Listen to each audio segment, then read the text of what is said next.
জীবনের এই বিশাল সমুদ্রে যখন মানুষ ডুবে যায় অস্থিরতা, বিভ্রান্তি আর হতাশার তরঙ্গে, তখন তাকে উদ্ধার করতে ভগবান শ্রীকৃষ্ণের বাণী যেন এক আলোকবর্তিকা হয়ে জ্বলে ওঠে। শ্রীমদ্ ভগবদ্ গীতা এমন এক অনন্ত জ্ঞানের উৎস, যেখানে প্রতিটি শ্লোক জীবনের গভীরতর সত্যকে উদ্ঘাটন করে। ভক্তিকথা চ্যানেলের এই উপস্থাপনায় আমরা শুনব সেই 17টি অমৃত বাণী, যেখানে ভগবান শ্রীকৃষ্ণ মানুষকে শিখিয়েছেন কিভাবে জীবনের দুঃখ, মোহ, ভয়, লোভ ও অজ্ঞানতার অন্ধকার থেকে মুক্তি পেতে হয়। অর্জুন যখন কুরুক্ষেত্রের যুদ্ধক্ষেত্রে নিজের কর্তব্য ও অনুভূতির দ্বন্দ্বে বিপর্যস্ত, তখন শ্রীকৃষ্ণ তার রথের সারথি হয়ে ওঠেন এক বিশ্বগুরু।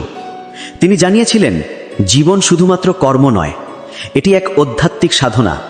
এই গীতার বাণী শুধু অর্জুনের জন্য নয়, আজও প্রতিটি মানুষের জীবনে সমান প্রাসঙ্গিক।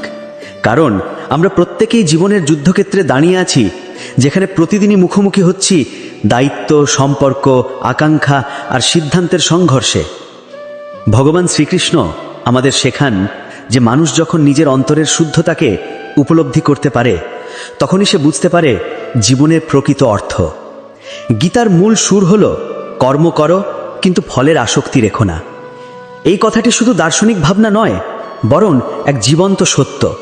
আমরা যখন কাজ করি প্রত্যাশা নিয়ে, তখন আমাদের মনের শান্তি নষ্ট হয়। কিন্তু যখন কাজ করি ঈশ্বরের প্রতি সমর্পণ নিয়ে, তখন মন পায় মুক্তি, আত্মা পায় শান্তি। জীবনের সুখ, দুঃখ, লাভ, ক্ষতি, জয়, পরাজয় সব কিছুই আসলে এক ঈশ্বরীয় খেলার অংশ। ভগবান কৃষ্ণ বলেছিলেন, তুমি কেবল তোমার কর্তব্য পালন করো, ফল আমি দেখব। এই এক বাক্যেই রয়েছে জীবনের সমস্ত জ্ঞানের সারাংশ। মানুষ নিজের ভাগ্য পরিবর্তনের চেষ্টা করে, কিন্তু গীতা বলে, যা ঘটছে তা তোমার পূর্বকর্মের ফল, আর ভবিষ্যৎ নির্ভর করছে তোমার বর্তমান কর্মের ওপর। এই সত্য উপলব্ধি করতে পারলেই দুশ্চিন্তা হারিয়ে যায়, কারণ তখন মানুষ বুঝতে পারে তার জীবন ঈশ্বরের হাতে। সেই বিশ্বাসই জন্ম দেয় শান্তি ও আস্থার। শ্রীকৃষ্ণ বলেন, যে মানুষ ঈশ্বরের প্রতি সম্পূর্ণ ভরসা রাখে, তার জীবনে কখনো পরাজয় আসে না। অর্থাৎ মুক্তির পথ শুরু হয় নিজের মনের ওপর নিয়ন্ত্রণ থেকে। মন যখন স্থির হয়, তখনই মানুষ ঈশ্বরকে অনুভব করতে পারে। ভগবান শ্রীকৃষ্ণের শিক্ষা হল, প্রতিটি জীবের মধ্যে ঈশ্বর আছেন। তাই কাউকে ঘৃণা করা, অবজ্ঞা করা মানে নিজের ভেতরের ঈশ্বরকেই অপমান করা। গীতার বাণীতে রয়েছে সমতা, প্রেম ও করুণার শিক্ষা। তিনি বলেন, যে সকল প্রাণীর মধ্যে একই আত্মা দেখতে পায়, সেই প্রকৃত যোগী। এই যোগের অর্থ কেবল ধ্যান বা প্রার্থনা নয়, বরং অন্তরের এক শান্ত অবস্থায় পৌঁছানো। যোগ মানে একতা, নিজের আত্মার সঙ্গে পরমাত্মার সংযোগ। শ্রীকৃষ্ণ বলেন, যে মনকে জয় করেছে সে নিজেরই বন্ধু, আর যে মনকে জয় করতে পারেনি সে নিজেরই শত্রু। অর্থাৎ মুক্তির পথ শুরু হয় নিজের মনের ওপর নিয়ন্ত্রণ থেকে। মন যখন স্থির হয়, তখনই মানুষ ঈশ্বরকে অনুভব করতে পারে। জীবনের সবচেয়ে বড় শিক্ষা গীতা আমাদের দেয়, আসক্তি হলো দুঃখের মূল। আমরা যা কিছু ভালোবাসি, ধন, সম্মান, সম্পর্ক, সেগুলোর সঙ্গে যখন অতিরিক্ত আসক্ত হই, তখনই দুঃখ শুরু হয়। শ্রীকৃষ্ণ বলেন, আসক্তি থেকে জন্ম হয় কাম, কাম থেকে ক্রোধ, ক্রোধ থেকে বিভ্রান্তি, বিভ্রান্তি থেকে স্মৃতিভ্রংশ, আর স্মৃতিভ্রংশ থেকে পতন। এই এক ধারাবাহিক প্রক্রিয়া মানুষকে ধীরে ধীরে অন্ধকারে ঠেলে দেয়। তাই মুক্তির একমাত্র উপায় হল আসক্তি ত্যাগ করে ঈশ্বরের ইচ্ছায় নিজেকে সঁপে দেওয়া। গীতার শিক্ষা মানুষকে শেখায় আত্মবিশ্বাস, ত্যাগ ও সহিষ্ণুতার মহিমা। কৃষ্ণ অর্জুনকে বলেছিলেন, তুমি কেবল তোমার কর্তব্যের দৃঢ় থেকো, সৎ পথে থেকো, সত্যের পথে থেকো। ফলের চিন্তা করো না, কারণ তা তোমার হাতে নয়। এই শিক্ষা মানুষকে মুক্ত করে দুশ্চিন্তার ভয়ের বন্ধন থেকে। গীতার এই উপদেশ আজও সমান প্রাসঙ্গিক। আধুনিক জীবনে যেখানে মানুষ প্রতিদিন প্রতিযোগিতা, লোভ, রাগ ও হতাশার জালে জড়িয়ে পড়ছে, সেখানে গীতার বাণী তাকে ফিরিয়ে আনে তার নিজের আত্মার কাছে। ভগবান কৃষ্ণ যেন বলেন, তুমি যা হারিয়েছ তা একদিন তোমার ছিল না, আর যা তোমার জন্য নির্ধারিত তা কেউ কেড়ে নিতে পারবে না। এই এক বিশ্বাস মানুষকে অটল শক্তি দেয় জীবনের সব প্রতিকূলতার বিরুদ্ধে। যখন আমরা জীবনের উপর সম্পূর্ণ ভরসা রাখি, তখন দুঃখ আশীর্বাদ হয়ে ওঠে, কারণ প্রতিটি কষ্টই আমাদের শেখায়, পরিশুদ্ধ করে। শ্রীকৃষ্ণ বলেন, যে নিজের কর্তব্যে অবিচল থাকে সেই প্রকৃত যোদ্ধা। এই জীবন যুদ্ধেও তাই প্রয়োজন সাহস, কিন্তু সেই সাহস অহংকারের নয়, ঈশ্বরের প্রতি বিশ্বাসের। ভগবান শ্রীকৃষ্ণের বাণী আমাদের শেখায় জীবনে কিছুই বৃথা নয়। প্রতিটি ঘটনার পেছনে আছে কোনো না কোনো ঈশ্বরীয় পরিকল্পনা। মানুষ যতই চেষ্টা করুক না কেন, সে নিজের ভাগ্যের লিখন মুছে দিতে পারে না। তবে সে নিজের বর্তমান কর্ম দিয়ে ভবিষ্যৎকে গঠন করতে পারে। কৃষ্ণ বলেন, মানুষ তার কর্মের দ্বারা নিজের ভাগ্য নির্ধারণ করে। তাই কাজই জীবনের মূল, আর নিষ্কাম কর্মই মুক্তির পথ। আমরা অনেক সময় দেখি ভালো কাজ করেও জীবনে কষ্ট আসে। তখন মন প্রশ্ন করে, আমি তো অন্যায় করিনি, তবুও কেন এমন হলো? গীতা এখানেই উত্তর দেয়, কর্মের ফল কখনো তাৎক্ষণিকভাবে আসে না, কখনো আসে পরের জন্মে। যে যেমন বীজ বপন করে সে তেমনই ফসল পায়। তাই শ্রীকৃষ্ণ বলেন, সৎ পথে থেকো, কারণ সত্য কখনো বৃথা যায় না। এই বিশ্বজগতের প্রতিটি সত্তা এক ঈশ্বরীয় শক্তির দ্বারা পরিচালিত। আমরা যতই নিজেদের স্বাধীন ভাবি না কেন, প্রকৃত স্বাধীনতা তখনই আসে যখন আমরা ঈশ্বরের ইচ্ছার সঙ্গে নিজেকে একাত্ম করি। ভগবান শ্রীকৃষ্ণ বলেন, যে ব্যক্তি নিজের সমস্ত কর্ম আমাকে অর্পণ করে, আমারই শরণ গ্রহণ করে, আমি তার মুক্তির পথ দেখাই। এই শরণাগতি দুর্বলতার নয়, এটি এক গভীর আত্মসমর্পণ, যেখানে মানুষ নিজের অহংকার ত্যাগ করে ঈশ্বরের প্রেমে মিশে যায়। জীবনে যত বড় কষ্টই আসুক, যদি আমরা সেই কষ্টকে ঈশ্বরের আশীর্বাদ হিসাবে গ্রহণ করতে পারি, তবে তা আর কষ্ট থাকে না। শ্রীকৃষ্ণ বলেন, যে সুখে ও দুঃখে সমান থাকে সেই প্রকৃত যোগী। এখানে সুখ ও দুঃখ দুই সাময়িক, তারা আসে যায়, কিন্তু আত্মা চিরস্থায়ী। মানুষ যখন এই সত্য উপলব্ধি করে, তখন তার আর কোনো ভয় থাকে না। মৃত্যু পর্যন্ত তখন ভয়ঙ্কর মনে হয় না, কারণ সে জানে আত্মা কখনো মরে না। এই অমর আত্মার জ্ঞানই গীতার সবচেয়ে গভীর বার্তা। কৃষ্ণ অর্জুনকে বলেছিলেন, তুমি যে শরীর দেখছো তা ক্ষণস্থায়ী, কিন্তু আত্মা চিরন্তন, অবিনশ্বর। তাই মৃত্যুকে ভয় করা অর্থহীন, কারণ আত্মা কেবল এক দেহ ত্যাগ করে আরেক দেহ গ্রহণ করে। এই ভাবনা মানুষকে মুক্ত করে ভয় ও দুঃখ থেকে। গীতার বাণীতে আছে সেই সাহস যা মানুষকে অন্ধকার সময়ে আলো দেয়। জীবনের যে মুহূর্তে মনে হয় সব শেষ, তখনই শ্রীকৃষ্ণ যেন কানে কানে বলেন, তুমি কেন হতাশ হচ্ছ? তুমি আমার সন্তান, আমি তোমার পাশে আছি। এই বিশ্বাস মানুষকে নতুন করে জাগিয়ে তোলে। ভক্তি হলো সেই শক্তি যা সমস্ত বাধা পেরিয়ে ঈশ্বরের কাছে পৌঁছে দেয়। শ্রীকৃষ্ণ বলেন, যে ভালোবাসা দিয়ে আমাকে স্মরণ করে, আমি তার হৃদয়ে স্থায়ী হয়ে থাকি। ভক্তি মানে অন্ধ অনুসরণ নয়, বরং হৃদয়ের নিখাদ ভালোবাসা। যখন মানুষ নিজের স্বার্থ ভুলে কেবল ঈশ্বরের প্রতি প্রেমে নিজেকে বিলিয়ে দেয়, তখনই সে প্রকৃত ভক্ত হয়। এই ভক্তির মাধ্যমে মানুষ পায় অমর আনন্দ, যা কোনো সম্পদ বা খ্যাতি দিয়ে মাপা যায় না।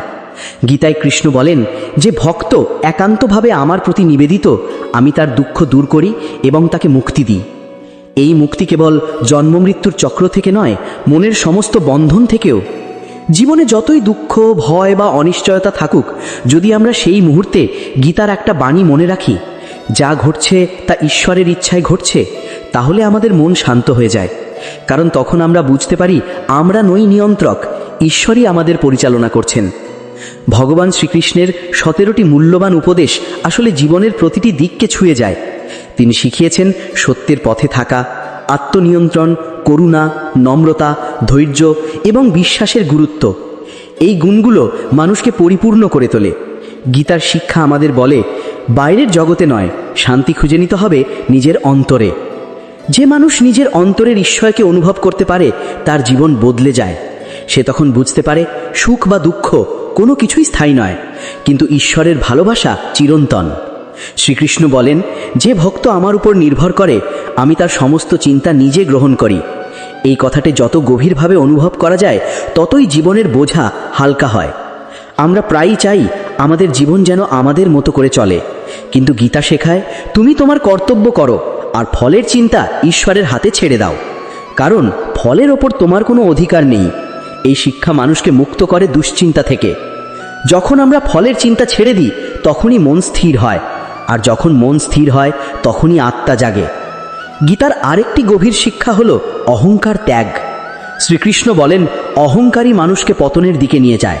যতক্ষণ পর্যন্ত মানুষ মনে করে আমি করছি, আমি জানি, ততক্ষণ সে ঈশ্বর থেকে দূরে থাকে। কিন্তু যখন সে বলে সব তোমারই ইচ্ছা, তখনই শুরু হয় মুক্তির পথ। এই শরণাগতিই আসল শক্তি, কারণ তখন মানুষ বুঝতে পারে সে একা নয়, তার সঙ্গে সর্বদা আছেন ভগবান। প্রতিটি শ্বাস, প্রতিটি চিন্তা, প্রতিটি কাজ তারই আশীর্বাদে ঘটে। ভক্তি কথা চ্যানেলের এই উপস্থাপনা আমাদের মনে করিয়ে দেয়, ভগবদ্গীতা কেবল ধর্মীয় গ্রন্থ নয়, এটি এক অনন্ত দর্শন। এখানে আছে মনোবিজ্ঞানের শিক্ষা, জীবনের বাস্তবতা আর এক গভীর আধ্যাত্মিক দিশা। কৃষ্ণের বাণী মানুষকে শেখায় কিভাবে নিজের ভেতরের আলো খুঁজে বের করতে হয়। আজকের যুগে যখন মানুষ প্রতিনিয়ত স্ট্রেস, উদ্বেগ, একাকিত্ব ও দুঃখের মধ্যে ভাসছে, তখন গীতা যেন বলে, তুমি একা নও, আমি তোমার মধ্যে আছি। এই উপলব্ধি মানুষকে শক্তিশালী করে তোলে, কারণ তখন তার কাছে দুঃখও হয়ে যায় শিক্ষা, ব্যর্থতাও হয়ে যায় উন্নতির পথ।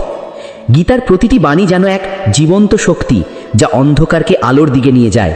যে ব্যক্তি গীতা পড়ে না, সে জীবনের মূল দিশা হারিয়ে ফেলে, আর যে গীতার শিক্ষা হৃদয়ে ধারণ করে, সে কখনো ভ্রষ্ট হয় না। শ্রীকৃষ্ণ বলেন, যে আমার বাণী শ্রদ্ধার সঙ্গে শোনে ও অন্যকে বলে, আমি তার মধ্যে অবস্থান করি। তাই গীতার প্রচার আসলে ঈশ্বরের বাণী ছড়িয়ে দেওয়া। মানুষের জীবনের আসল উদ্দেশ্য হল ঈশ্বরের সঙ্গে মিলন। এই মিলন ঘটে ভক্তির মাধ্যমে, কর্মের মাধ্যমে এবং জ্ঞানের মাধ্যমে। ভগবান শ্রীকৃষ্ণ বলেন, যে জ্ঞানে, কর্মে এবং ভক্তিতে সমানভাবে স্থিত, সেই আমাকে লাভ করে। এই তিন পথই একই লক্ষ্যে পৌঁছে দেয়, পরমাত্মার সঙ্গে একাত্ম হওয়া। যখন মানুষ নিজের ভেতরের ঈশ্বরকে অনুভব করতে পারে, তখন তার আর কোনো ভয় থাকে না। তখন সে বুঝে যায়, সুখ দুঃখ কেবল অভিজ্ঞতা, কিন্তু ঈশ্বরের প্রেম অনন্ত ও অপরিবর্তনীয়। এই উপলব্ধি জীবনের ত্রাকি। ভগবদ্গীতার শেষ পর্যায়ে ভগবান শ্রীকৃষ্ণ অর্জুনকে বোঝান যে প্রকৃত মুক্তি কোনো যুদ্ধের বিজয় নয়, বরং নিজের অন্তরের অন্ধকার জয় করায়। মানুষ বাহ্যিক জগতের সঙ্গে যতই যুদ্ধ করুক না কেন, যতক্ষণ না সে নিজের মনের সঙ্গে শান্তি স্থাপন করতে পারে, ততক্ষণ সে প্রকৃত অর্থে মুক্ত নয়। গীতা বলে, দেহ ক্ষয়প্রাপ্ত হয়, কিন্তু আত্মা অক্ষয়। যে আত্মাকে কেউ মারতে পারে না, পোড়াতে পারে না, ভিজাতে পারে না, সেই আত্মাই আমাদের প্রকৃত পরিচয়। আমরা কেবল সেই আত্মার যাত্রী, আর এই পৃথিবী আমাদের এক অস্থায়ী আশ্রয় মাত্র। ভগবান বলেন, অর্জুন, কর্ম করো, কিন্তু ফলের আসক্তি ত্যাগ করো। এই একটি মাত্র উপদেশ যদি কেউ সত্যি উপলব্ধি করতে পারে, তবে তার জীবনের সমস্ত দুঃখের অবসান ঘটবে। দুশ্চিন্তা, ভয়, ব্যর্থতা, লোভ সব কিছুর মূলেই আসক্তি। মানুষ যখন ভাবে আমি করব, আমি পাব, তখনই সে বেঁধে ফেলে নিজেকে দুঃখের শিকলে। কিন্তু যখন বলে আমি শুধু করব, ফল ঈশ্বরের হাতে, তখনই তার মনে জন্ম নেয় মুক্তির আনন্দ। গীতার এই শিক্ষাই মানুষকে শেখায় কিভাবে দুঃখের মধ্যেও শান্ত থাকতে হয়, কিভাবে পরাজয়ের ভেতরেও আশার আলো দেখা যায়। গীতা আমাদের মনে করিয়ে দেয় যে যা কিছু ঘটে তা কোনো কাকতালীয় নয়, প্রতিটি ঘটনা আমাদের জীবনের পাঠ। আমরা হয়তো বুঝতে পারি না কেন কিছু ঘটে, কেন আমরা কষ্ট পাই, কিন্তু পরবর্তীতে সেই অভিজ্ঞতাই আমাদের শক্ত করে তোলে, আমাদের আধ্যাত্মিক পথে এগিয়ে দেয়। ভগবান বলেন, প্রত্যেকের ভাগ্য আমি নিজেই লিখেছি, এবং যা লিখেছি তা কখনো বৃথা যায় না। এই বিশ্বাসই মানুষের মনকে স্থির রাখে। বিশ্বাসের আলোতেই মানুষ ভয়কে জয় করে। জীবনের পথে যতই বিপদ আসুক, ভগবান সবসময় আমাদের সঙ্গে আছেন। তিনি আমাদের পথপ্রদর্শক, আমাদের রক্ষক, আমাদের অন্তরাত্মা। আমরা যখন ভুল করি, তিনি নীরবে আমাদের শেখান। আমরা যখন কাঁদি, তিনি মনের গভীরে স্পর্শ করে দেন শান্তির ছোঁয়া। তিনি কখনো কাউকে পরিত্যাগ করেন না, শুধু পরীক্ষা নেন। ভগবান কৃষ্ণ অর্জুনকে যেমন বুঝিয়েছিলেন, আমি তোর পাশে আছি, তুই শুধু তোর কর্তব্য কর, তেমনি প্রতিটি ভক্তের কানে তিনি আজও সেই একই কথা বলেন, তুমি তোমার সৎ পথে অটল থাকো, আমি তোমার সঙ্গে আছি। গীতার আরেকটি অমূল্য শিক্ষা হল, আসক্তি নয়, অনাসক্তি জীবনের মূলমন্ত্র। যে মানুষ সংসারের মাঝে থেকেও ঈশ্বরকে অনুভব করতে পারে, সেই প্রকৃত যোগী। ভগবান বলেন, যে ব্যক্তি সুখে ও দুঃখে সমান থাকে, জয় পরাজয়ে সমান থাকে, লাভ ক্ষতিতে একরূপ থাকে, সেই সত্যিকার যোগী। কারণ ঈশ্বরের দৃষ্টিতে সবাই সমান, সব অভিজ্ঞতাই তারই লীলা। গীতা শেখায় জীবনকে প্রত্যাখ্যান নয় বরং গ্রহণ করো, কিন্তু গ্রহণ করো ঈশ্বরের প্রেরণায়, অহংকার ছাড়া। এই পৃথিবীতে মানুষ সব হারাতে পারে, কিন্তু যদি বিশ্বাস হারায় তবে সব শেষ। ভগবান কৃষ্ণ তাই বলেন, যে আমার প্রতি সম্পূর্ণ ভক্তি রাখে আমি তাকে কখনো পরিত্যাগ করি না। তাই ভক্তের প্রথম কর্তব্য হল বিশ্বাস রাখা যে ঈশ্বর যা করেন তা মঙ্গলের জন্য করেন। হয়তো আজ বুঝতে পারছো না, কিন্তু একদিন দেখবে প্রতিটি ঘটনার মধ্যে ছিল তোমার উন্নতির বীজ। ভগবদ্গীতা মানুষকে শেখায় এই দৃঢ়তা, যত অন্ধকারই আসুক সূর্য আবার উঠবেই। যে মানুষ গীতা পড়ে, শোনে এবং জীবনে প্রয়োগ করে, তার অন্তর ধীরে ধীরে বদলে যায়। সে আর বাইরের জিনিসে সুখ খোঁজে না, বরং নিজের মধ্যে ঈশ্বরকে খুঁজে পায়। সে জানে সুখ কোনো জিনিস নয়, সুখ এক অবস্থা, শান্ত মনের অবস্থা। ভগবান বলেন, যে ব্যক্তি নিজের মনকে জয় করেছে তার জন্য জগৎ জয় করার কিছু বাকি থাকে না।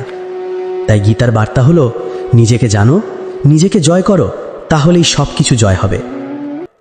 যে মানুষ অন্যকে ভালোবাসে, ক্ষমা করে, সাহায্য করে, তার মধ্যেই বাস করে ভগবান। গীতা আমাদের শেখায়, দান শুধু সম্পত্তির নয়, দান হলো মনের, সময়ের, ভালোবাসার। যখন তুমি কারোর মুখে হাসি ফোটাও তখন তুমি ভগবানের কাজ করছো। আর এভাবেই ভগবান আমাদের জীবনের প্রতিটি ক্ষুদ্র কাজের মধ্য দিয়ে নিজের উপস্থিতি জানান দেন। তাই তিনি বলেন, তুমি আমাকে মন্দিরে নয় মানুষের হৃদয়ে খুঁজে পাবে।